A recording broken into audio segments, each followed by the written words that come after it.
Greetings and welcome to another Supply Side Network 365 live discussion. I'm Judy Bizazro and I have the privilege of serving as the content director for Food and Beverage Insider. Thank you for taking 30 minutes out of your day to learn about disruptive innovation and how it's inspiring the healthy food market. Today, we're highlighting two companies recently recognized by the Southeastern IFT section in its Disruptive Innovation Award Challenge. We will hear from AgriFiber Solutions President, Dr. Beate Lloyd, on how upcycling of residual agriculture materials has created a disruptive ingredient with greater functionality and health benefits compared to traditional fiber ingredients. We'll also hear from Pradeep Akunar, founder of Likey Crackers, on how they uncovered the nutrient and taste combo of black and red rice from Thailand for a disruptive snack product. So, this past year with COVID, many of you have attended virtual events and webinars. Today, we're broadcasting on our Supply Side Network 365 platform. It's our always-on interactive hub for health and nutrition industry professionals like yourselves. And while it's the platform for today's live discussion, it's far more useful than just for this single event. And I encourage all of you to explore the other features that will connect you to a universe of fellow industry members, companies, and natural products expertise. It's a really, really great resource, and when in-person events make their return, this will be the official app for those events. So it's well worth your time to familiarize yourself with the platform. As a reminder, please do feel free to use our Q&A box to chat in questions at any point during this event, so we can pose those questions to our speakers as time is available. Also, this presentation will be available on demand at supplyside365.com in the next few days. So without further ado, let's go ahead and dive right into the discussion with these forward-thinking innovators. So as always, ladies first, Beate, let's turn to you. Congratulations again on winning the Disruptive Ingredients Award. Can you give our audience an overview of AgriFiber and its mission to bring more ingredient solutions to support healthier lives? I would be glad to. Thank you, Judy, for having me. It's such an honor. I've been a big fan of Supply Side West and Supply Side 365. So definitely think, especially in today's world, to stay connected is key. Virtually, so be it.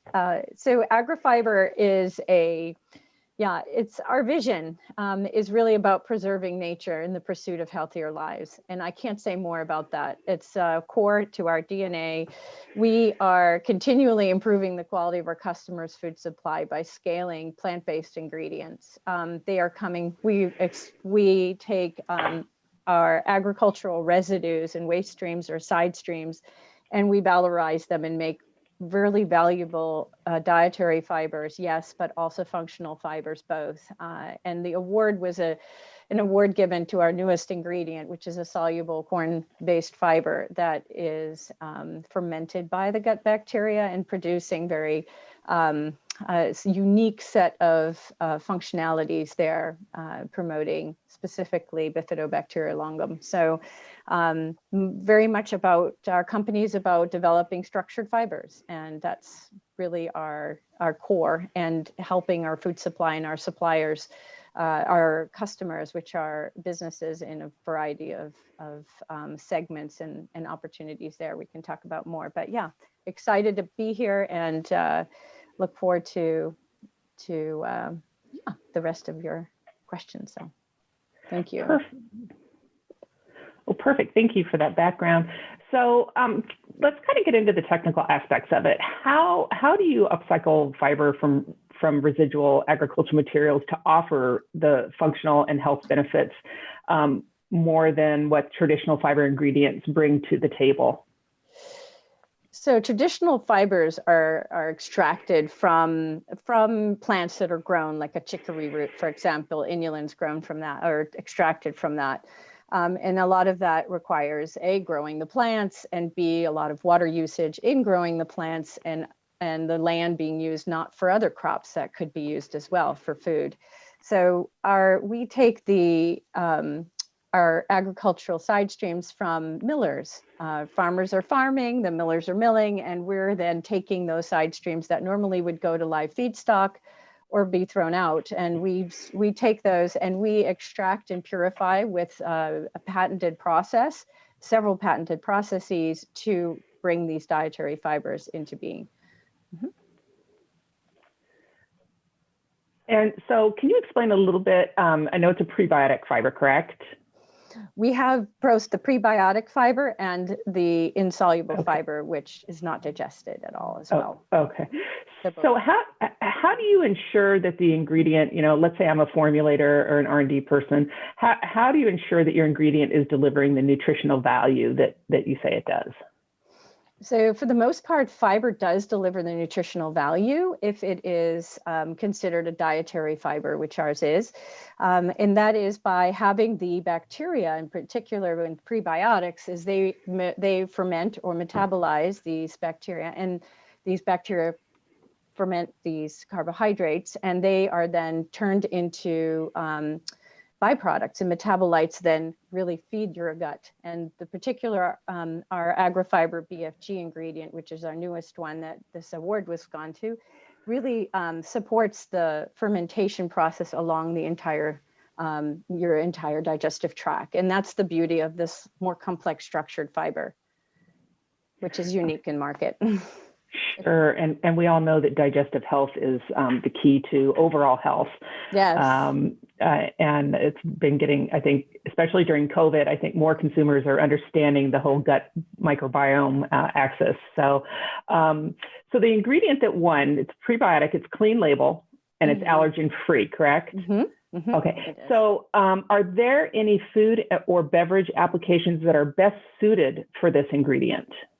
That's a great question. So yes, I would say the best one would be even in dairy products or plant-based alternatives, which is an enormously growing market segment. So that is where we're spending a lot of our effort in R&D, and we are at scale. We can take this fiber and we are producing it at scale.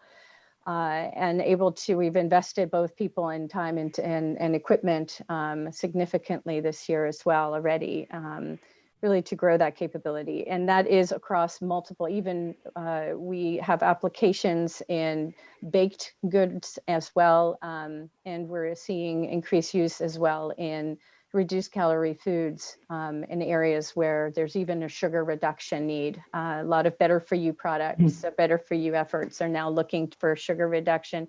We can replace xanthan gums and some of the key gums and other non-clean label ingredients, methylcellulose included, for the specific purposes of plant-based. Sure. And plant-based obviously is, growing by leaps and bounds. Now, you mentioned a number of different applications.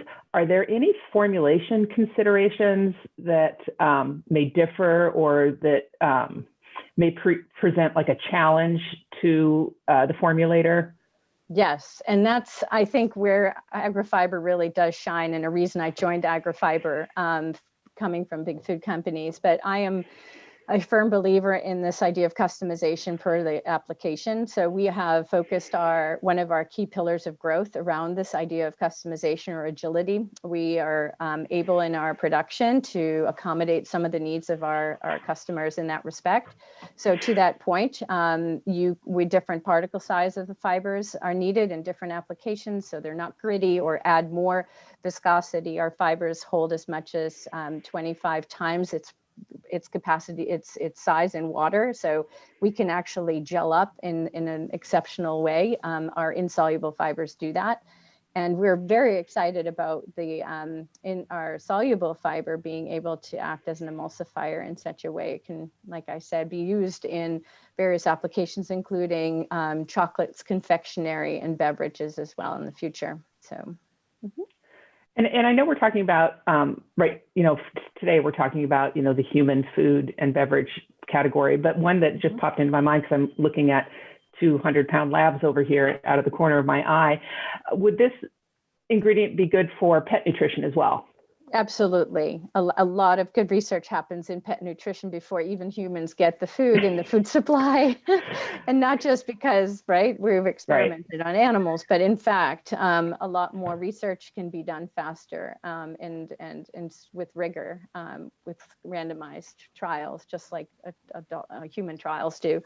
So we do see a growth in that market segment. Yeah, absolutely. And that's one of our key vertical streams of growth that we're anticipating for AgriFibers in the pet food business. Mm-hmm. Okay, awesome. And then final couple questions just for you is how do you partner with the food and beverage industry customers to make their products more profitable and, you know, really healthier for the people and the planet? Because that's really why we're all here. It is. I come from having a strong consumer insights background too. So very much understand its importance to these customers that we have. And so I think part of the partnership is understanding their pain points, and that's to deliver more clean label, more plant-based, sustainable alternatives. And that's how we partner, for one, to be on the same kind of having the same mission and vision, but also because of our technology being so adaptive and being able to, with our R&D team, which we have just hired exceptional R&D experts to our team that are able to take this technology that we've created basically and develop even more robust solutions and help those customers grow. And most of our customers, in fact, 6 out of our 10, despite pandemic, have grown to 15 to 46% with us. So very excited to see that continue. Yeah, that's great. And I probably should have asked this question earlier on, and forgive me, but how long did it take for you to develop this ingredient? That's a great question. So the company was, AgriFiber was founded in 2017, but it came out of, the technology was purchased from a prior company. So it was actually called originally Z-Trim as well, from the flagship standard insoluble fiber that was created. And so we did, with a partnership with USDA, create these patents over, I would say, 10 years ago. So yeah, so it's been around for a while, and newer patents have come since then, but Sure. 10 years. Just keep building on its success. Yeah. So, okay. And then final question for you is, you know, we're talking especially about plant-based, so we're talking about the planet. So are there any supply chain disruptions that you're facing or you might face in the future? And what plans do you have in place to address that? And you mentioned that you're already scaled up, but, you know, do you have a contingency plan? Is there something that you should be worried about? Or, you know, I mean, obviously we're talking about supply chain, and that's, if you don't have the ingredient, you don't have a product. Right. That's a good point. Well, we have the technology and the ingredient, which is nice. So we do have licensing possibilities with this ingredient, with the technology that we have with other companies in other parts of the world, in which we're in strategic partnerships with. So we're honestly, we were fortunate, and I think the production and planning process is where we've learned that is absolutely key and core to secure that. And even during the COVID times, the ability to work with we're very close to the Midwest, where we source our product from the millers, and the corn bran that we use in the oat hull. We also have oat fiber as well as corn fiber. And there are really fostering those relationships was key to our success, as overcoming any of the shortfalls. But we've been very fortunate, and our team has been an established team in our plant has so supported our efforts. And it's really the loyalty of those plant workers in our teams that have sustained us throughout any of this. So we've been very fortunate. Well, great. Well, I am going to switch over and ask some questions to Pradeep, and then I will come back to, just for our audience who are viewing, I'm going to come back to both Beate and Pradeep with some joint questions in a few minutes. So Pradeep, up to you. Likey won the Southeastern IFT Disruptive Health and Functionality Award. Tell us a little bit about your company and your award-winning cracker.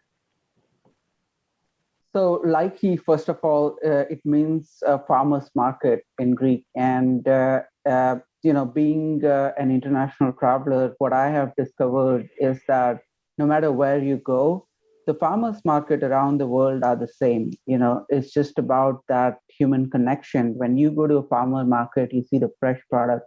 You also see who is producing it. There's like very less of a supply chain. So that was my inspiration for the company, was to build something that has that human connection with the ingredients. and how I discovered the black rice. I'm a lifelong white rice eater. And I came to Thailand and I saw the black rice. So it was surprising and shocking to me. It's like almost if you discover milk to be black, right? Like, how can it be black? And when I researched, I found out that the color comes from anthocyanin compounds, the antioxidants, and they are the same antioxidants that you find in blueberries. So my initial thought is, why is everyone not eating these black rice instead of the white rice? And the answer to that I figured out when I actually started to try and sell black rice, which is that even if I tell you that it's a great rice, there's so much of steps involved in trying to cook it, learning what to do with it, and then eating it on a regular basis, which for a large number of consumers, it is difficult. So then I thought that, okay, is there a way we can make it easy?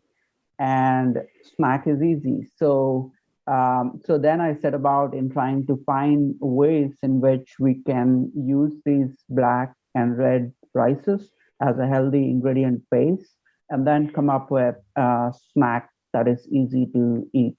And that's how we I was able to do that working with a partner and finding out after several trials and errors that there is a way to make them into a snack format. So that's how Likey was born. This specific award that we have won is for our larger sized cracker with just 2 ingredients. There's only rice and oil in here, a tablespoon of oil and a whole lot of rice. And it's cooked in a very snackable format that you can crunch on. So this is as opposed to the regular other kind of cracker that have tons of ingredients in them. So that's the story behind Likey. Great. And obviously, I mean, you're sitting on a gold mine of opportunity, because snacking is just such a growing category, especially during COVID. So how long did it actually take for you to develop the formulation for Likey crackers, and how did you zero in? I know you mentioned the antioxidants in the red and black rices, but how did you actually zero in on that formula? And then how did you drill down to only having a handful of ingredients? Yes, so the initial impetus was, with the rice. So I spent like probably a couple of years just trying to understand the rice and understand how it is grown, how it is, how do the antioxidant go into the rice, right? How does it become black? And also in trying to sell that rice and get it to the market. And once I got that feedback that it is, difficult for consumers to just cook and consume this rice, then another couple of years trying to find the best way to get this rice onto a snack format. So I literally studied every kind of manufacturing technique that rice is processed with. So hundreds of traditional and modern rice-based snacks, and then came up with this idea and found a unique way to bring out the texture. So I would say almost 4 years of work went into just the initial cut. And then the second part was in actually making it larger, because we already have a snacking cracker in the market, which is for snack purposes. And then this one is something that the consumers have always demanded, that how can we make it bigger? And I have to point out here is that, from the consumer standpoint, it looks very simple that, okay, you have this cracker, you can just make it bigger.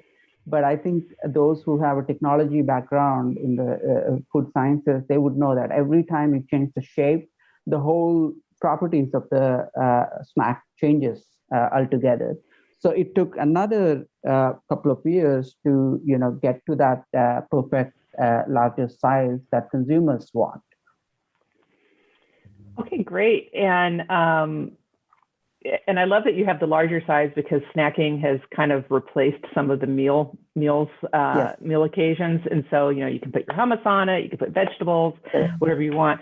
But it has to, like you said, it has to have the taste and the crunch, but it has to be able to hold up to that, the extra ingredients on it as well. So going back to the cracker itself, it's 100% organic and it's non-GMO and gluten-free, which is, the trifecta. So how do you deliver that nutritional value in your products, and how do you deliver a cracker that actually tastes good? So many of them in the past have tasted a little bit like cardboard. That's true, and I think this is where I have a philosophy and a belief that I want to share with the audience, which might spark some ideas in your own product innovation process, which is that ingredients need to be mapped into the process. It's not necessary that a great ingredient would work for every process or every type of food application. So this is something that would come from understanding the whole composition of the rice itself, and then thinking that, okay, what are the different types of process that we put them through?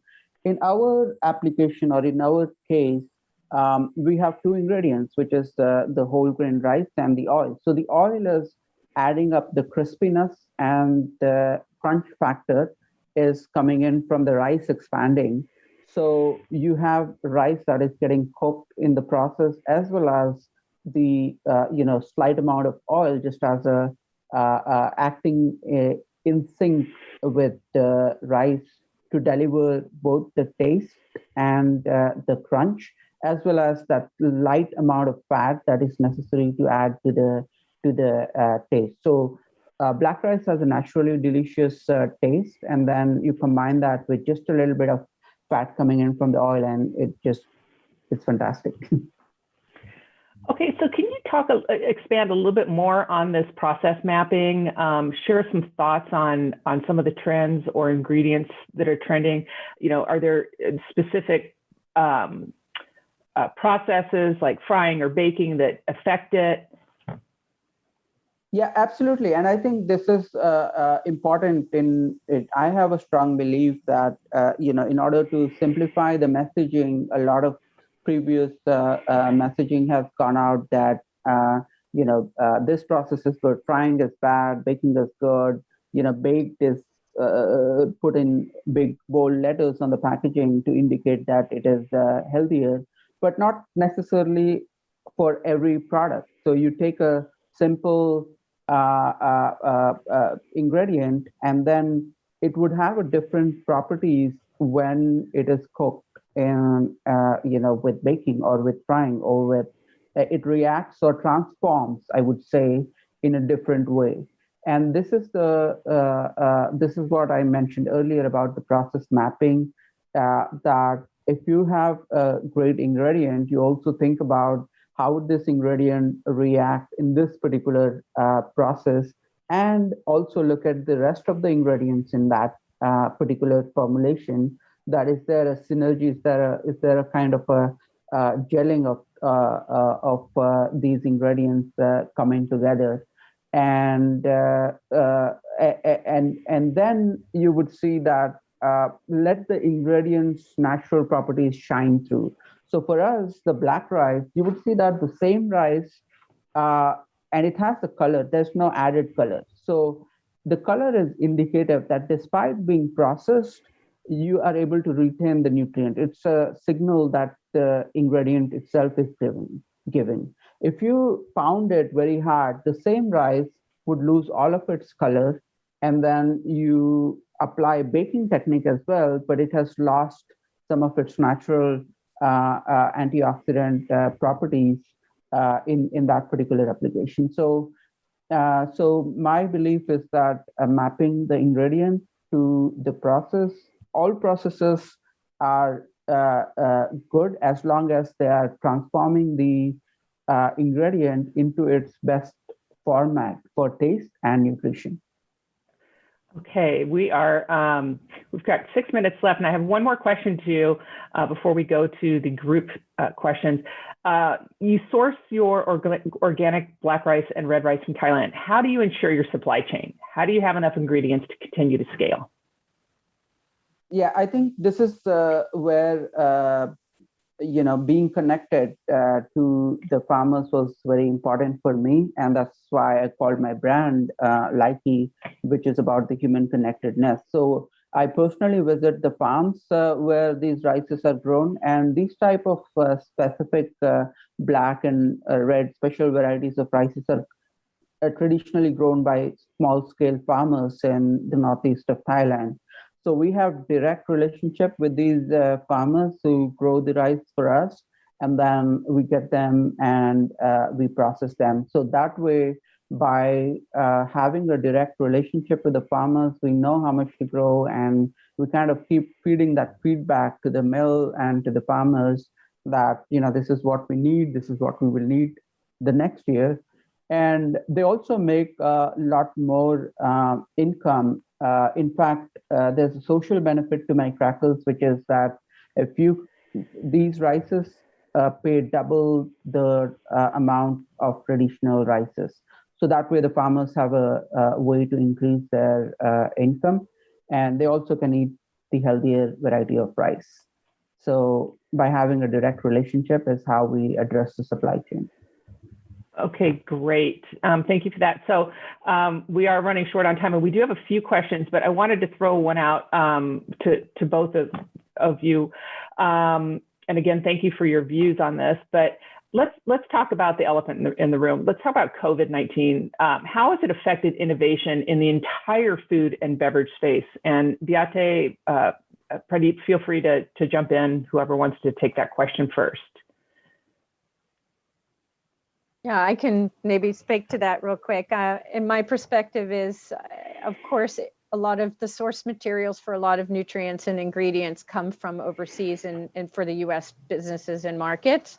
So yes, that has slowed things down, and it has required us to be more innovative in how we work with our suppliers across the board, and also support those that are the farmers and support the people in our community. So I know AgriFiber has worked very hard at ensuring our suppliers' needs are met as well as our customers. So really having that discussion and planning for that. And again, the planning and processing and accommodating also in production, those changes as they're coming. So I think the operational excellence and the need for that is core, and also relationships.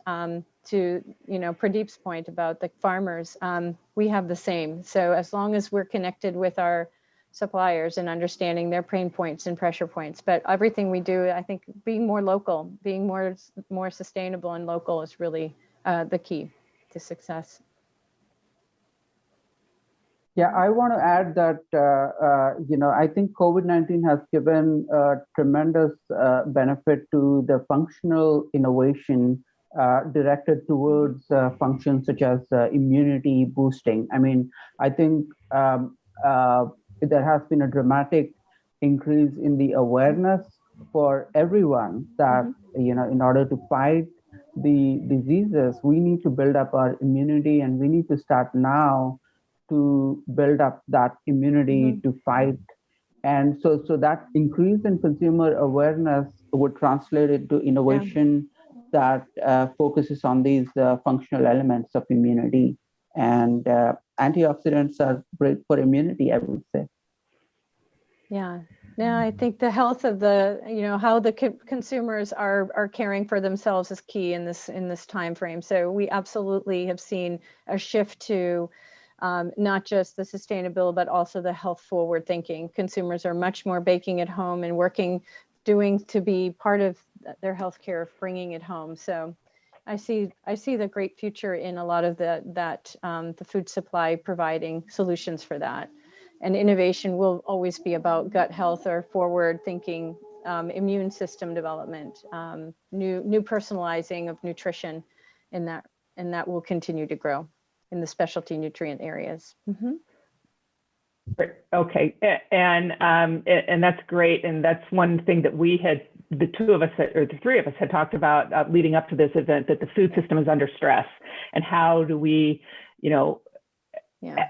meet the needs of the planet and people. We do have a few questions. I'm going to have to get back to them in the chat because we are at close and our producer is saying we need to close. But I wanted to thank you both for being with us today on our Supply Side Network 365 live discussion about disruptive innovation inspiring the healthy food market.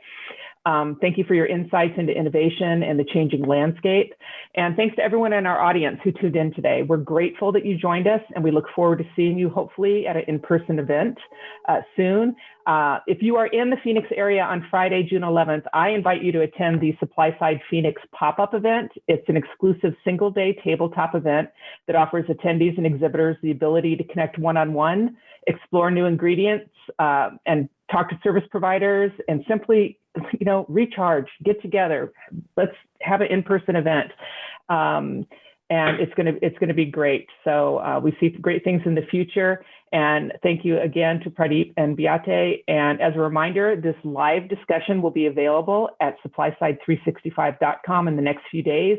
And until next time, stay healthy and safe and keep pushing that innovation envelope. Thank you. Thank you so much. much for having me. Thank you. It's a joy.